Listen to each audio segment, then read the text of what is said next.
निशिकांत दुबे जी ने कहा संसद में कि अध्यक्ष ओम बिरला हमारे दल से हैं और यह हमारे लिए गर्व की बात है।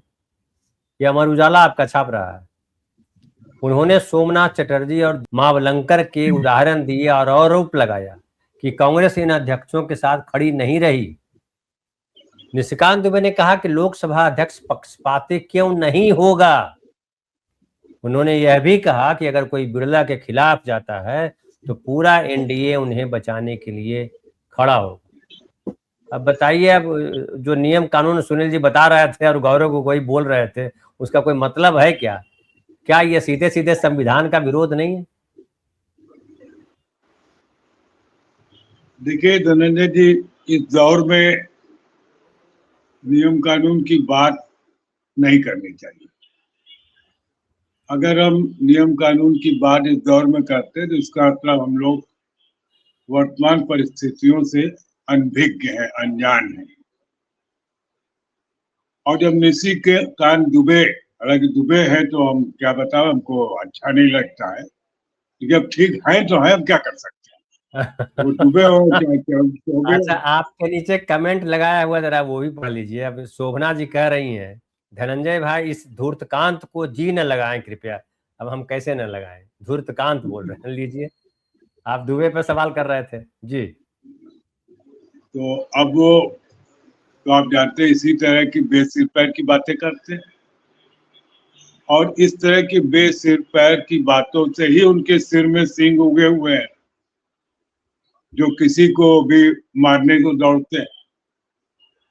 तो वो नियम कानून की तो कोई बात नहीं होगी। देखिए, इसमें विपक्ष की इतनी जीत है और जो बड़ी जीत है कि संपूर्ण विपक्ष एक प्रस्ताव ले आया बिरला जी के खिलाफ और स्पीकर या चेयरमैन अपर हाउस के सबके खिलाफ, जहां तक मुझे याद है रेयर कभी इस ढंग का मामला हो और कम से कम संपूर्ण विपक्ष का, मान लीजिए एक दल कोई कहे बात तो समझ में आती है।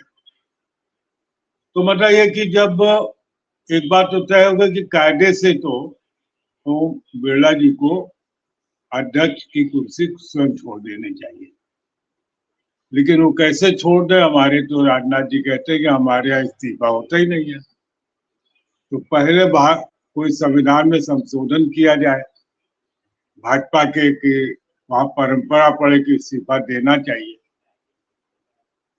लेकिन एक बड़ी जीत मैं इसको ये मानता हूं कि ओम बिरला के खिलाफ उसको सेंसर किया जा रहा है और वो जाहिर है वो जीत जाएंगे, उनका बहुमत है, लेकिन वो जीत के भी हार जाएंगे और विपक्ष हार के भी जीत जाएगा। अब मैं मेन मुद्दे की बात गैस पर आता हूं, जिस पर बहुत चर्चा हो रही है और आज ये हो रहा था कि 20% होटल्स या रेस्टोरेंट्स मुंबई में बंद हो जाएंगे या बंद हो गए हैं, अगले 2-3 दिन में 50% से ज्यादा लग सकता है। होटल एसोसिएशन ये कह रही। एक बात मेरे समझ में नहीं आती है कि क्या इतने बड़े देश में रोज गल्फ से गैस और वो कमर्शियल गैस खरीदी जाती है, जो सप्लाई होती है। जी जी जी, बिल्कुल डेली होती। मुझे ये बात हजम नहीं हो रही। मुझे ऐसा लग रहा है कि जैसे स्कैर्सिटी क्रिएट करके कालाबाजारी का धंधा शुरू हो गया। नहीं, वो तो अलग है। वो तो है। वो तो सिलेंडर में भर के रखा हुआ है या पेट्रोल पंप में भर के रखा है, कहीं स्टोर कर, लेकिन वहां से आता डेली है जी। हाँ, और उसी को तो डिस्टर्ब किया है, उसी को तो डिस्टर्ब किया है हॉर्मुज रोक करके। नहीं, अगर डेली नहीं आएगा तो स्टोरेज की उतनी क्षमता नहीं है जी।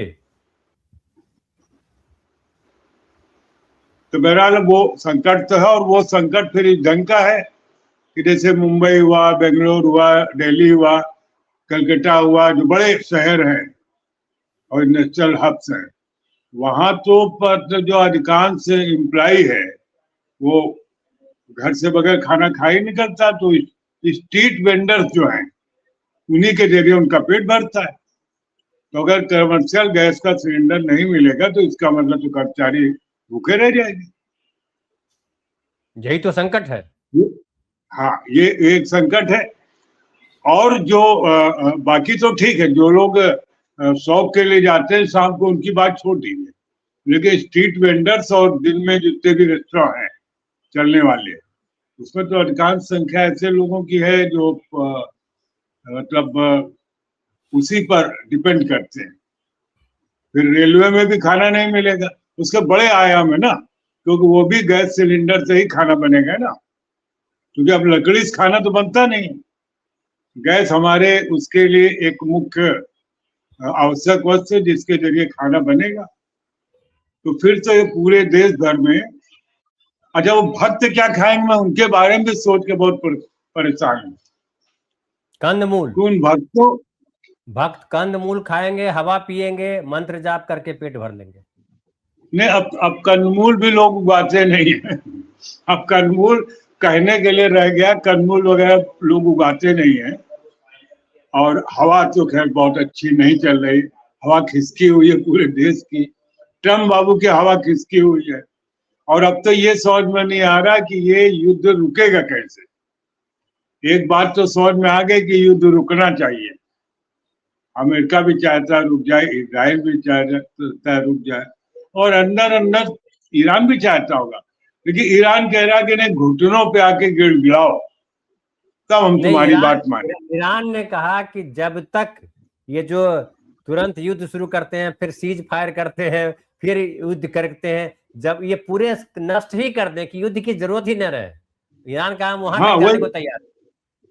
उसने कहा कि जब तक जरूरी है तब तक लड़ाई लड़ी जाएगी, जब तक जरूरी तो तब तक। हाँ, तो जरूरी में देखिए, अल्टीमेटली ईरान भी समझता है कि नुकसान इसका भी हो रहा है, ये ठीक है कि वो लड़ रहा है, और उसके ड्रोन, मतलब बंदूक काम नहीं आई, गुलेल काम में आ रही है, और गुलेल से मारे दे रहे लोगों को। और गुलेल का तो मतलब कोई कॉस्ट भी नहीं होती, वैसे ड्रोन की कॉस्ट नहीं है। और वो सुनते हैं कि मतलब रोज कई हजार बना सकते हैं, बना भी रहे होंगे। तरह तरह की खबरें हैं, क्योंकि खबरों पर बहुत सेंसरशिप है। और ईरान से तो खबरें आ भी जाती, इजराइल से तो खबर ही नहीं आती, क्योंकि वहां 5 साल की सजा कौन काटे। तो इसलिए फोटो और ये दिखाने में, लेकिन फिर भी खबर तो कहीं ना कहीं से आ ही जाती है।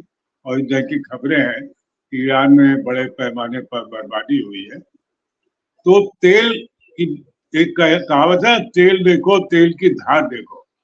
तो जो तेल दिखाई पड़ रहा हो तो छोड़ दो, जो उसकी धार में रेस्टोरेंट बंद हो जाएंगे, तमाम उद्योगों में गैस की जरूरत है, तमाम ऐसे प्रोडक्ट हैं जिसमें पेट्रोलियम और खाद, सबसे बड़ा टेंशन एक और हो रहा है सुरेंद्र भाई साहब, की खाद बनाने वाली कंपनियों को जो गैस की जरूरत पड़ती है उसमें भी कटौती कर दी गई, तो खाद कैसे बनेगी, फिर वो अलग संकट एक आएगा। वही मैं कह रहा हूँ, लगभग 6000 प्रोडक्ट हैं जिनमें गैस और सबका इस्तेमाल होता है।